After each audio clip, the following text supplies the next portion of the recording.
Welcome to কনসেপসিয়া Politika. আজকে যে বিষয়টা নিয়ে আলোচনা করব সেটি হচ্ছে ভারতীয় সংবিধানের প্রস্তাবনা। প্রস্তাবনা কি না, প্রস্তাবনা বলতে আমরা সাধারণভাবে বলতে পারি যে এটা হচ্ছে সংবিধানের একটা মুখপত্র, অর্থাৎ ইন্ট্রোডাকশন। এই প্রস্তাবনাটা পড়লে আমরা বুঝতে পারি বা ভালো করে যদি আমরা লক্ষ্য করি তাহলে দেখব যে এর মধ্যেই বলে দেওয়া হয়েছে যে ভারত কী ধরনের রাষ্ট্র হবে, ভারত রাষ্ট্রের দর্শন কি হবে, ভারত রাষ্ট্রের লক্ষ্য বা উদ্দেশ্য কি হবে। এই যে প্রস্তাবনা, এটা প্রত্যেক দেশের লিখিত যে সংবিধান আছে, অর্থাৎ সেই লিখিত প্রত্যেক দেশের সংবিধানে মোটামুটি প্রস্তাবনা লক্ষ্য করা যায় যে একটা মুখবদ্ধ আছে। এই প্রস্তাবনা প্রত্যেক দেশে যে যুক্ত করা হয় এর পথিকৃৎ হিসাবে উল্লেখ করা যায় আমেরিকার সংবিধানকে।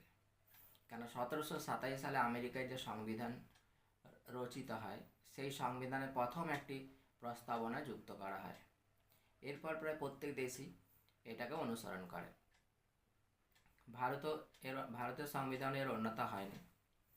তো ভারতীয় সংবিধানের যদি উৎস অনুসন্ধান করা হয় বা প্রধান এই প্রস্তাবনার উৎস বা প্রস্তাবনার প্রধান ভিত্তি, তাহলে গণপরিষদের পণ্ডিত জওহরলাল নেহরু 1946 সালের 13 ডিসেম্বর উদ্দেশ্য সমূহ সংক্রান্ত প্রস্তাব পেশ করেন।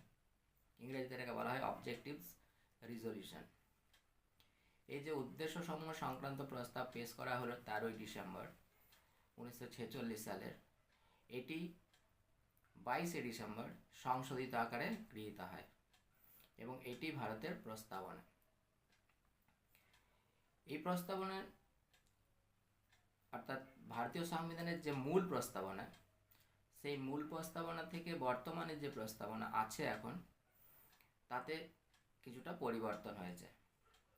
মূল সংবিধানের থেকে বর্তমান সংবিধানের যে কতগুলো জিনিস পরিবর্তন হয়েছে সেটা আলোচনায় পরে আসছি। তার আগে বলি, এই যে স্ক্রিনে প্রস্তাবনাটা দেওয়া হয়েছে, মূল প্রস্তাবনাটা, সেই প্রস্তাবনার চারিদিকে সুন্দর একটা ভাবে ডেকোরেট করা হয়েছে, সুন্দরভাবে সাজানো হয়েছে, একটা ডেকোরেশন আছে। এই ডেকোরেশনটা করেছিলেন তখনকার দিনে বিখ্যাত চিত্রশিল্পী বেওহার রাম মনোহর সিনহা। আর এই যে সংবিধানের যে প্রস্তাবনাটা লেখা হয়েছে, এটা হাতে লেখা হয়েছিল। এই সুন্দর হস্তশিল্প, এই হস্তশিল্প বা ক্যালিগ্রাফি, এই ক্যালিগ্রাফিটা করেছিলেন তখনকার দিনের বিখ্যাত ক্যালিগ্রাফার প্রেম বিহারী নারায়ণ রায়জাদা। তো এবারে আসি যে মূল সংবিধানে যা ছিল এবং পরবর্তী ক্ষেত্রে যেটা পরিবর্তন করা হয়, এই দুটো সংবিধান পাশাপাশি আমি স্ক্রিনে দিয়েছি। তাহলে মূল সংবিধানে দেখা যেটা বর্তমানে সংবিধান, সেই সংবিধানে তিনটে কথা এক্সট্রা দেখা যাচ্ছে। মূল সংবিধানটা যদি আমরা ভালো করে লক্ষ্য করি এবং পাশাপাশি বর্তমানে যে সংবিধান সেই সংবিধানের প্রস্তাবনাটা যদি উল্লেখ করি, তাহলে আমরা দেখব যে মূল সংবিধানের শুরু হচ্ছে with the people of India having সোলেমলি resolved two constitute India A sovereign Democratic Republic. এই তিনটে কথা আছে শুধু। কিন্তু বর্তমানে কি আছে না, বর্তমানে আছে with the people of India having সোলেমলি resolved this constitution two constitute India into A sovereign secular socialist Democratic Republic. সুতরাং এখানে দুটো কথা যুক্ত করা হয়েছে। কি কি না, একটা হচ্ছে সেকুলার ধর্মনিরপেক্ষতা এবং আরেকটা হচ্ছে কি না সোশ্যালিস্ট অর্থাৎ সমাজতন্ত্র। এই দুটো কথা যুক্ত করা হলো। কখন যুক্ত করা, এবং আরেকটা কথা যুক্ত করা হয়েছে, যদি ভালো করে দেখা যায় যে মূল সংবিধানে শুধু ইউনিটি কথাটা উল্লেখ করা আছে, কিন্তু বর্তমানে ইউনিটির সাথে ইন্টিগ্রিটি কথাটাও যুক্ত করা হয়েছে। সুতরাং তিনটে কথা নতুন যুক্ত করা হলো। এই তিনটে কথা কখন যুক্ত করা হলো না, 1976 সালের 42তম সংবিধান সংশোধনীতে। এটা মনে রাখতে হবে যে 1976 সালের 42তম সংবিধান সংশোধনীতে প্রস্তাবনা তিনটি কথা যুক্ত করা হয়। সেই তিনটি কথা কি কি না, ধর্মনিরপেক্ষ, সমাজতান্ত্রিক এবং সংহতি, অর্থাৎ সেকুলার, সোশ্যালিস্ট এবং ইন্টিগ্রিটি, এই তিনটি কথা যুক্ত করা হয়। তাহলে এখানে একটা প্রশ্ন আসে, মানে প্রশ্ন চলে আসে অবধারিতভাবে, যে ভারতের যে সংবিধানের প্রস্তাবনা সেটা কি সংশোধনযোগ্য বা সংশোধন করা যায়? তাহলে এর থেকে প্রমাণিত হয় যে হ্যাঁ, সংশোধন করা যায় বা সংশোধনযোগ্য। কেন 1976 সালের 42তম যে সংবিধান সংশোধনী, সেই সংশোধনের মাধ্যমে প্রস্তাবনা সংশোধন করা হয় এবং এই তিনটি কথা যুক্ত করা হয়। তো ভারতীয় সংবিধানের প্রস্তাবনায় কি বলা আছে না, ভারতীয় সংবিধানের প্রস্তাবনায় বলা আছে যে we the people of India having solemnly resolved to constitute India into a sovereign, socialist, secular, democratic republic, and to secure to all its citizens justice, social, economic, and political, liberty of thought, expression, belief, faith, and worship, equality of status and opportunity, and to promote among them all fraternity, assuring the dignity of the individual and the unity and integrity of the nation.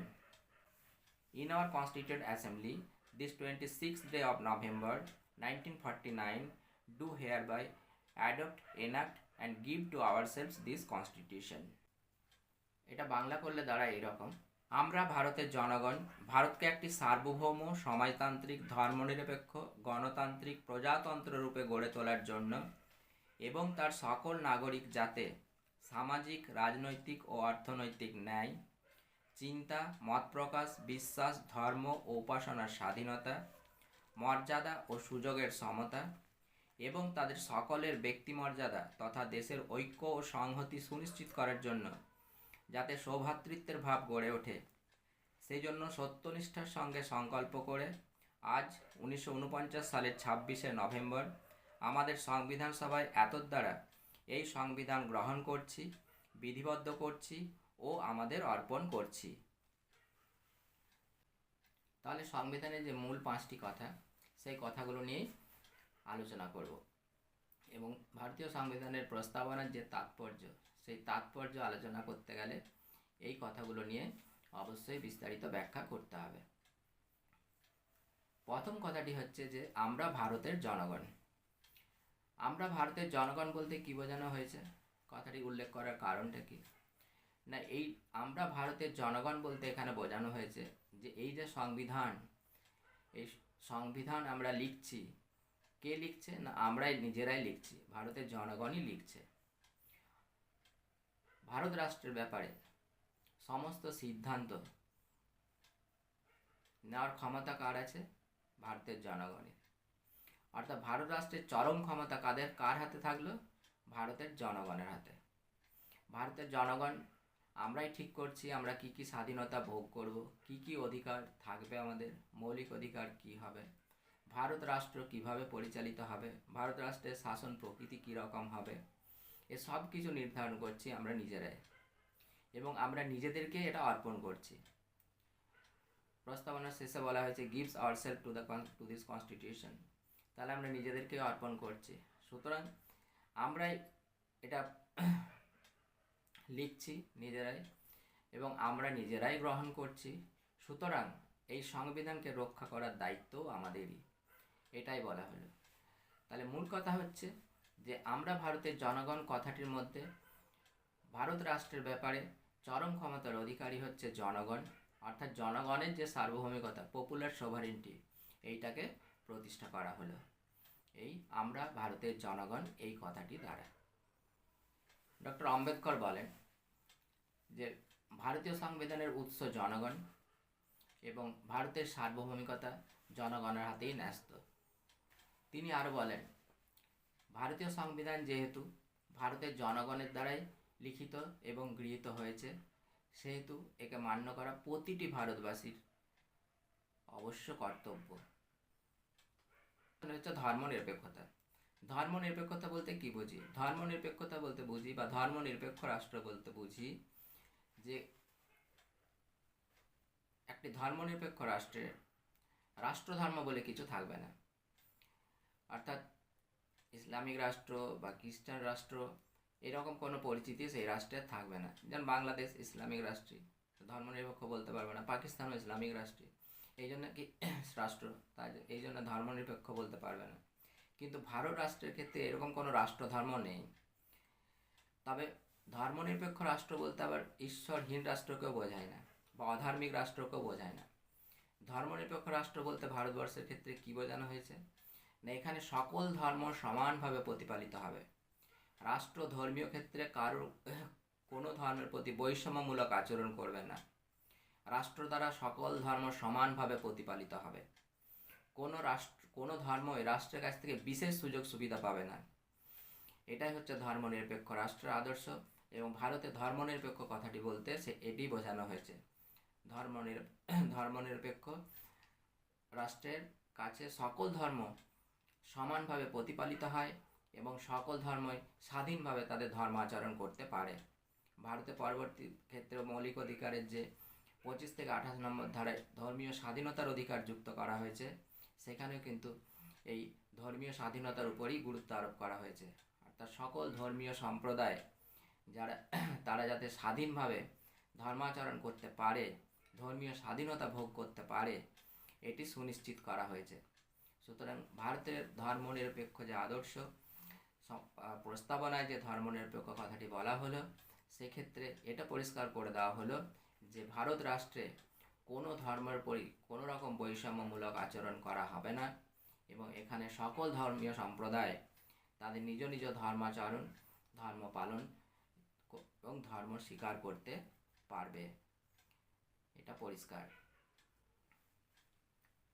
Next point হচ্ছে সময়তন্ত্র। সময়তন্ত্র বলতে সাধারণভাবে আমরা যেটা বুঝি, বৈজ্ঞানিক সময়তন্ত্র বা মার্ক্সীয় সময়তন্ত্র বলতে, যেখানে উৎপাদনের উপায়ের মালিকানা থাকবে সামাজিক মালিকানা, আর ব্যক্তিগত সম্পত্তি বলে কিছু থাকবে না, ব্যক্তিগত সম্পত্তির বিলোপ সাধন করা হবে। কিন্তু ভারত রাষ্ট্রের ক্ষেত্রে সময়তন্ত্রকে সেইভাবে প্রয়োগ করা হয়নি এবং সেভাবে দেখাও হয়নি। ভারত রাষ্ট্রের ক্ষেত্রে সময়তন্ত্র বলতে ইন্দিরা গান্ধী বলেছিলেন যে এখানে সময়তন্ত্র বলতে রাষ্ট্রীয় সময়তন্ত্রের কথা বলা হচ্ছে না, অর্থাৎ উৎপাদনের উপায়সমূহ সম্পূর্ণভাবে সামাজিক মালিকানায় থাকবে, সেটাও যেমন হবে না, তেমনি ব্যক্তিগত সম্পত্তির বিলোপ সাধনও এখানে করা হবে না। তাহলে আবার 1955 সালে আবাদি কংগ্রেসে জওহরলাল নেহরু ঘোষণা করেছিলেন যে সময়তান্ত্রিক ধাঁচের সমাজ গঠন করা হবে ভারতবর্ষে, অর্থাৎ সময়তান্ত্রিক ধাঁচের সমাজ, সমাজতন্ত্র নয়। সুতরাং কি না, মূল এবং ভারী শিল্পগুলি সেগুলি সামাজিক নিয়ন্ত্রণে থাকবে এবং উৎপাদিত পণ্য সামাজিক নিয়ন্ত্রণে বণ্টিত হবে। আবার পাশাপাশি ব্যক্তিগত মালিকানাও থাকবে, ব্যক্তিগত যে উদ্যোগ, সেই উদ্যোগগুলোও কিন্তু তারাও স্বাধীনভাবে কাজ করতে পারবে। সুতরাং একেবারে সম্পূর্ণভাবে সমস্ত কিছু সামাজিক নিয়ন্ত্রণে চলে আসবে এবং উৎপাদিত পণ্য সামাজিক নিয়ন্ত্রণে বণ্টিত হবে, এটা কিন্তু ভারতবর্ষের ক্ষেত্রে গ্রহণযোগ্য নয়। ভারতীয় সমাজতান্ত্রিক ক্ষেত্রে আদার্স যে কিছু আদর্শগুলো, যেমন সামাজিক আরও অনেক দায়িত্ববোধ, দায়িত্ব পালন আছে, সেইগুলো পালন করা হবে। যেমন বেকার ভাতা, বার্ধক্য ভাতা, গরিব লোকেদের বিনা পয়সায় শিক্ষার ব্যবস্থা করা, স্বাস্থ্যের ব্যবস্থা করা, তারপরে পরিকাঠামো গড়ে তোলা, রাস্তাঘাট, সেতু, এইসবগুলো, অর্থাৎ জনকল্যাণমূলক যে কাজগুলো, সেই কাজগুলো করা হবে। এই কাজগুলোর ক্ষেত্রে রাষ্ট্র দায়িত্ব নেবে। এটাই হচ্ছে ভারতীয় সমাজতন্ত্র। এবং প্রস্তাবনায় যে সমাজতন্ত্র কথাটি উল্লেখ করা হয়েছে, সেইটি বলতে সাধারণত এই ধরনের সমাজতন্ত্রকেই বলা হয়েছে, এখানে বৈজ্ঞানিক সমাজতন্ত্রের কথা কিন্তু বলা হয়নি। নেক্সট, গণতন্ত্র বলতে আমরা কি বুঝি না, গণতন্ত্রকে পরিষ্কার করতে গেলে এটা মাথায় রাখতে হবে যে গণতন্ত্র হচ্ছে কি না একনায়কতন্ত্রের বিপরীত ধারণা। অর্থাৎ একনায়কতন্ত্রে কি হয়, নায়ক হিসাব একজন নেতার নেতৃত্বে তার অধীনে, তার নিয়ন্ত্রণে সব কিছু নির্ধারিত হয় রাষ্ট্রের কার্যাবলী, রাষ্ট্রের কার্যক্রম। যেমন আমরা হিটলার বা মুসোলিনিকে দেখেছি। কিন্তু গণতন্ত্রে কি, গণতন্ত্রে কিন্তু জনগণই শেষ কথা বলে। গণতন্ত্রের মূল কথা হচ্ছে কি না, government is of the people, by the people and for the people, অর্থাৎ জনগণের জন্য, জনগণের দ্বারা, জনগণের শাসন ব্যবস্থা হচ্ছে গণতন্ত্র। তাহলে ভারত রাষ্ট্রের ক্ষেত্রে কি না, রাষ্ট্রীয় ব্যাপারে, রাষ্ট্রীয় কার্যভারের ব্যাপারে, সমস্ত ব্যাপারে গুরুত্বপূর্ণ মূল দায়িত্ব পালন করে জনগণই। সরকার গঠন, সরকার পরিচালনা কে করে? জনগণই করে সরকার গঠন। আর জনগণ নিজেরাই নিজেদেরকে পরোক্ষভাবে শাসন করে। অর্থাৎ প্রতিনিধিত্বমূলক এখানে যেহেতু গণতন্ত্র বা প্রতিনিধিত্বমূলক সংসদীয় শাসন ব্যবস্থা আছে, সেহেতু কি না এখানে যদি আমরা দেখি তাহলে জনগণ নিজেরাই নিজেদেরকে প্রত্যক্ষভাবে শাসন করে। আর রাষ্ট্রীয় সমস্ত ব্যাপারে সিদ্ধান্ত গ্রহণ করে জনগণই। এটাই হচ্ছে গণতন্ত্র, যেখানে গণতন্ত্রে কি হয় না, ব্যক্তির স্বাধীন মত প্রকাশের স্বাধীনতা থাকে, ব্যক্তির স্বাধীনভাবে চলাফেরা করার স্বাধীনতা থাকে, ব্যক্তির স্বাধীনভাবে ব্যবসা বাণিজ্য করার স্বাধীনতা থাকে। এটা যেমন 19 নম্বর ধারায়, অর্থাৎ যেখানে মৌলিক অধিকারের স্বাধীনতার অধিকার উল্লেখ করা হলো, সেখানে পরিষ্কার উল্লেখ করা হয়েছে স্বাধীনতাগুলো। তারপর আইনের শাসন, আইনের অনুশাসন, আইনের চোখে সকলেই সমান, এগুলো হচ্ছে গণতান্ত্রিক আদর্শ। এই সবগুলো কিন্তু ভারতীয় সংবিধানে উল্লেখ করা হয়েছে। সুতরাং এখানে পরিষ্কার যে ভারত একটি গণতান্ত্রিক রাষ্ট্র, এবং গণতন্ত্রের যে আদর্শ, সেই আদর্শকে কিন্তু এখানে মেনে চলা হয়, মেনে চলতে অঙ্গীকারবদ্ধ। ভারতীয় সংবিধানের প্রস্তাবনায় যে গণতন্ত্রের কথা বলা হয়েছে, সেখানে রাজনৈতিক গণতন্ত্রের সাথে সাথে সামাজিক গণতন্ত্রের কথাও বলা হয়েছে।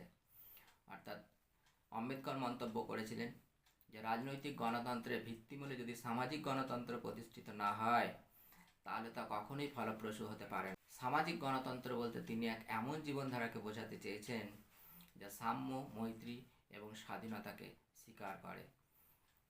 সুতরাং প্রস্তাবনায় যে গণতন্ত্রের কথা বলা হয়েছে, সেই গণতন্ত্রের ধারণাটি কিন্তু সুদূর প্রসারী।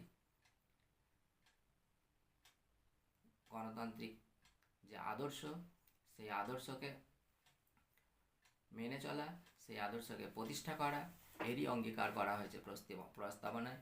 এবং সেই অনুযায়ী ভারতের যে কার্যকরী সংবিধানের যে কার্যকরী অংশ, সেই কার্যকরী অংশও কিন্তু এই গণতন্ত্রের প্রতিটি ক্ষেত্রে গণতন্ত্রের কিন্তু ছায়া আমরা দেখতে পাই। নেক্সট, প্রজাতন্ত্র। গণতন্ত্র যেমন একনায়কতন্ত্রের একটা বিপরীত ধারণা, তেমনি প্রজাতন্ত্র কথাটির বিপরীত ধারণা হচ্ছে কি না রাজতন্ত্র, অর্থাৎ রাজতন্ত্রের বিপরীত ধারণা হচ্ছে প্রজাতন্ত্র। গণতন্ত্র হচ্ছে শাসন ব্যবস্থা সংক্রান্ত একটা ধারণা, আর প্রজাতন্ত্রের যে ধারণা, সেই ধারণাটি সরাসরি রাষ্ট্রের সাথে যুক্ত। অর্থাৎ রাষ্ট্রপ্রধান কে হবে, রাষ্ট্রপ্রধান নির্বাচিত কিভাবে হবে, বংশ পরম্পরায় হবে না জনগণের দ্বারা হবে, নির্বাচিত হবেন তিনি। রাজতন্ত্রে কি হয়, রাজতন্ত্রে রাষ্ট্রের যে প্রধান, সেই রাষ্ট্রপ্রধান কি জনগণের দ্বারা নির্বাচিত হন না, বংশ পরম্পরায় নির্বাচিত হন, অর্থাৎ রাজার ছেলে বা রাজার বংশধরের রাজা হন। এটাই হচ্ছে রাজতন্ত্রের বৈশিষ্ট্য। কিন্তু প্রজাতন্ত্রে কি, প্রজাতন্ত্রের রাষ্ট্রপ্রধান কিন্তু কখনোই বংশ পরম্পরায় নির্বাচিত হন না, তিনি জনগণের দ্বারাই প্রত্যক্ষ বা পরোক্ষভাবে নির্বাচিত হন। ভারত রাষ্ট্রের রাষ্ট্রপ্রধান হচ্ছে রাষ্ট্রপতি। তাহলে রাষ্ট্রপতি ভারতের যিনি রাষ্ট্রপতি হন, তিনি বংশ পরম্পরায় নির্বাচিত হন না, তিনি জনগণের দ্বারাই পরোক্ষভাবে নির্বাচিত হন। সুতরাং সেক্ষেত্রে ভারত একটি প্রজাতান্ত্রিক রাষ্ট্র। তাহলে প্রজাতান্ত্রিক রাষ্ট্র আমরা সেই রাষ্ট্রকেই বলবো যে রাষ্ট্রের রাষ্ট্রপ্রধান বংশ পরম্পরায় নির্বাচিত না হয়ে জনগণের দ্বারা নির্বাচিত হন, সেটা প্রত্যক্ষভাবে হতে পারে বা পরোক্ষভাবে হতে পারে। যেমন ইংল্যান্ডের ক্ষেত্রে যদি আমরা দেখি, তাহলে কি দেখব যে ইংল্যান্ডে একটা গণতান্ত্রিক শাসন ব্যবস্থা আছে, কিন্তু কি না সেখানে রাষ্ট্রপ্রধান আবার কে, রাজা বা রানী। সুতরাং রাষ্ট্রের যে পদ, রাষ্ট্রপ্রধানের যে পদ, সেই পদটি কিন্তু বংশ পরম্পরায় নির্বাচিত হয়। অর্থাৎ জনগণের দ্বারা কিন্তু নির্বাচিত হন না। সেই জন্যে ইংল্যান্ড বা যুক্তরাজ্য যেটাকে আমরা বলি, তাহলে সেখানে কি, সেটাকে আমরা কি বলতে পারি, গণতান্ত্রিক রাজতন্ত্র। আবার চীনের ক্ষেত্রে যদি আমরা দেখি, চীনের ক্ষেত্রে আবার গণতন্ত্র নেই। গণতন্ত্র কথাটা কিন্তু চীনের সংবিধান উল্লেখ করা নেই। চীনকে বলা হয় PRC, people Republic of China, অর্থাৎ গণপ্রজাতান্ত্রিক চীন। চীনের যিনি রাষ্ট্রপ্রধান, রাষ্ট্রপতি, তিনি বংশ পরম্পরায় নির্বাচিত হন না, তিনি জনগণের দ্বারা নির্বাচিত হন। কিন্তু আবার দেখা যায় কি না, সেখানে একটি দল, কমিউনিস্ট পার্টি, সেই কমিউনিস্ট পার্টির মধ্য থেকেই কিন্তু কি না সব কিছু নির্বাচিত হয়, অর্থাৎ ইলেকশন নয়, সিলেকশন হয়, সিলেকশন করা হয় সব কিছু সেই পার্টি থেকেই। অন্যান্য কিন্তু দলের কোনো সেরকম গুরুত্বই নেই, তেমন দল নেই, আর দু একটি যদিও আছে তাদের কোনো গুরুত্ব নেই। শেষ কথা কমিউনিস্ট পার্টি বলে, এবং কমিউনিস্ট পার্টি যা সিদ্ধান্ত নেয় সেইটি সিদ্ধান্ত। সুতরাং সেখানে প্রজাতন্ত্র আছে, গণতান্ত্রিক গণতন্ত্র নেই। ভারতবর্ষে কিন্তু দুটি মহান আদর্শ এখানে আছে, গণতন্ত্র এবং প্রজাতন্ত্র। সুতরাং ভারত হচ্ছে গণতান্ত্রিক প্রজাতন্ত্র রাষ্ট্র, অর্থাৎ গণতান্ত্রিক প্রজাতান্ত্রিক রাষ্ট্র। ইংল্যান্ড হচ্ছে গণতান্ত্রিক রাজতান্ত্রিক রাষ্ট্র। আবার চায়না হচ্ছে কি, পিপল রিপাবলিক অফ চায়না হচ্ছে প্রজাতান্ত্রিক রাষ্ট্র, কিন্তু গণতান্ত্রিক নয়। তাহলে এই পাঁচটি প্রস্তাবনায় যে পাঁচটি যে কথা বলা হলো, প্রধান মৌল উপাদান বলতে গেলে এগুলো ভারতীয় রাষ্ট্রের সংবিধানের যে পাঁচটি আদর্শের কথা বলা হলো, এগুলো খুবই গুরুত্বপূর্ণ এবং খুবই তাৎপর্যমূলক। এছাড়াও কি বলা হয়েছে না, এখানে কিছু স্বাধীনতার কথা বলা হলো, যেগুলো পরে আবার 19 থেকে 22 নম্বর ধারায় মৌলিক স্বাধীনতার অধিকারে দেওয়া হয়েছে। এই স্বাধীনতার অধিকারে, মৌলিক অধিকারের যে তৃতীয় অধ্যায়ে যে মৌলিক অধিকারগুলো নাগরিককে দেওয়া হয়েছে ভারতীয়দেরকে, সেইখানে স্বাধীনতার অধিকার যুক্ত করা হয়েছে এবং সেখানে উল্লেখ করা হয়েছে এখানে রাজনৈতিক, অর্থনৈতিক, সাংস্কৃতিক ক্ষেত্রে সাম্যের কথা বলা হয়েছে। তারপর ব্যক্তি মর্যাদা প্রতিষ্ঠার কথা বলা হয়েছে, এবং ভ্রাতৃত্বের উপর অবশ্যই খুবই গুরুত্ব দেওয়া হয়েছে প্রস্তাবনায়, এটা উল্লেখ করা হয়েছে পরিষ্কার করে, ফ্র্যাটার্নিটির কথা। এবং যেটার উপর সবচেয়ে বেশি আরও গুরুত্ব দেওয়া হলো সেটা হচ্ছে ইন্টিগ্রিটি এবং ইউনিটি, জাতীয় সংহতি এবং ঐক্য। ভারতবর্ষ হচ্ছে বহু ভাষাভাষী দেশ, বহু ধর্মের দেশ, বহু বর্ণের দেশ, বহু জাতির দেশ। সুতরাং সবাই একত্রে মিলেমিশে থাকতে গেলে, ভারত রাষ্ট্রকে শক্তিশালী রাষ্ট্র হিসাবে গড়ে তুলতে গেলে এই জাতীয় সংহতি এবং জাতীয় ঐক্য এটা খুবই গুরুত্বপূর্ণ। আমাদেরকে অবশ্যই সকলকে এগুলো মেনে চলা উচিত, আমাদের অন্তরে, আমাদের হৃদয়ে এগুলোকে স্থান দিয়ে এগিয়ে যাওয়া উচিত। সুতরাং ভারতীয় সংবিধান প্রস্তাবনায় যে মহান আদর্শগুলির কথা বলা হলো, এই আদর্শগুলি, এইগুলোর প্রতি অবশ্যই আমাদের যত্নবান হওয়া উচিত, এবং অবশ্যই এগুলো আমাদের মেনে চলা উচিত, এবং অবশ্যই আমাদের এগুলো আমাদের প্রতিদিনের জীবনে, প্রতিদিনের আচার ব্যবহারে, প্রতিদিনের আমাদের কার্যক্রমে এগুলো আমাদের অবশ্যই স্মরণে রাখা উচিত।